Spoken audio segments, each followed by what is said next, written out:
উঠিয়ে দিতে পারবে না। তাই আমি বলবো বাপ, এটা হলো গরুস্থানের উন্নতি কল্পে জালসা। আমি হাদিস পড়েছি, নবী বলেছেন আউয়ালু মানাজিলা মঞ্জিলুল কবর, তোমার সর্বপ্রথম মঞ্জিল সেটা হলো কবর। ওই কবরে যদি বসতে চাও, দুনিয়ার জমিনে আল্লাহর দিনকে আঁকড়ে ধরো, আল্লাহর হুকুমকে ধরো, কলমাকে আঁকড়ে ধরো, মসজিদমুখী হয়ে যাও, দিনমুখী হয়ে যাও। তাই আমি বলবো বাপ, আমাকে বলে দিয়েছে হুজুর গো, আমাদের দেশে যখন মানুষ মারা যায় গোরস্থান কবরস্থানে যেতে বড় আমাদের কষ্ট হয়ে যায়। বলে কেন কষ্ট হয়? বলে আমাদের এখনো পর্যন্ত গোরস্থানের রাস্তা কিনতে পারিনি, পরের জমি দিয়ে যায়।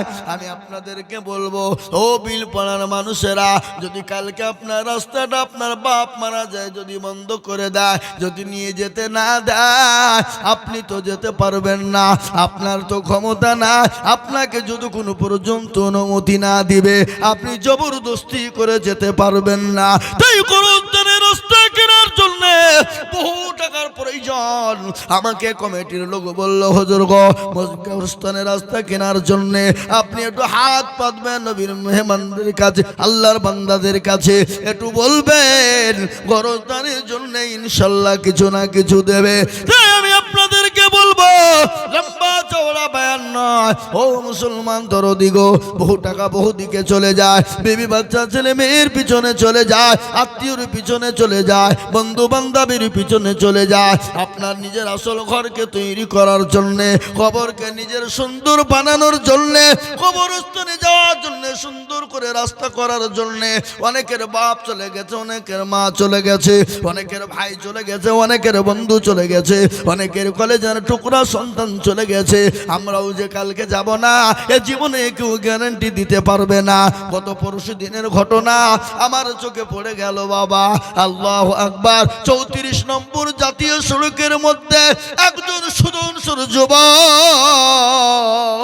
সাহেবের মতন চেহারা, 22 থেকে 23 বছর বয়স হবে রে বাবা, 8 টাকা গাড়িতে করে, ও মুসলমান মোটর সাইকেলে করে যাচ্ছিল। পেছন থেকে লরিতে এমন একটা জোরে টাকে মেরে লাফ ধাক্কা বেড়েছে, আর একটা লরির টায়ারের চাকার তলে ঢুকে গেছে। 500 মিটারটাকে টানতে টানতে টানতে 2 চাকার মাঝখানে ভরে নিয়ে চলে গেল। ও মুসলমান, 500 মিটারের মধ্যে তার শরীরের প্রতিটি মাংস আপনার কি পিচ পিচ হয়ে গোটা 34 নম্বর জাতীয় সড়কটা লোড হয়ে গেল, পিচ পিচ হয়ে গেল। ও মুসলমান গো, খাসির মাংস মুরগির মাংস যেমন পিচ হয়ে যায় ওরকম পিচ পিচ হয়ে গেল, গোট গোট হয়ে পড়ে আছে। আমি বলবো বাপরে, জীবনের কোনো মূল্য নাই, জীবনের কোনো দাম না। ও মুসলমান গো, তাই নিজে বাঁচুন, আপনার সন্তান আদিদেরকে বাঁচান।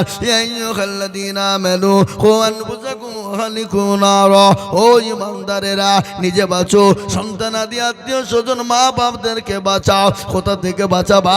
ওই জাহান্নামের আগুন থেকে বাঁচাও, কবর থেকে বাঁচাও।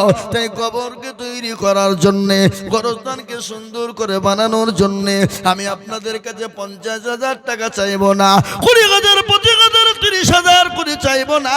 আমি আপনাদের ভিতরে বলবো, গোবিল পাড়ার মুসলমানেরা, বাবজি ভাইয়েরা, কমিটির বন্ধু বান্ধবেরা, ও কটু কমিটির বন্ধুরা, আমি আপনাদের কাছে মাত্র 10টা করে 1000 টাকার দাতা। আমি একবার তকবীর দেব, তকবীর দেওয়ার সঙ্গে সঙ্গে বলবেন হুজুর গো, আমার কাছে জান আছে মাল না, ও গো হুজুর, আমি পরে অল্প অল্প অল্প অল্প করে দিয়ে দিয়ে দিয়ে শোধ করে দেব। তাই একবার তকবীর দেব, তকবীর দেওয়ার সঙ্গে সঙ্গে ডানে বাঁয়ে পিছনে সামনে ওপরে সর্বপ্রথম 10,000 টাকার দাতা একজন। একবার মহব্বত দিয়ে বলি নারে তাকবীর।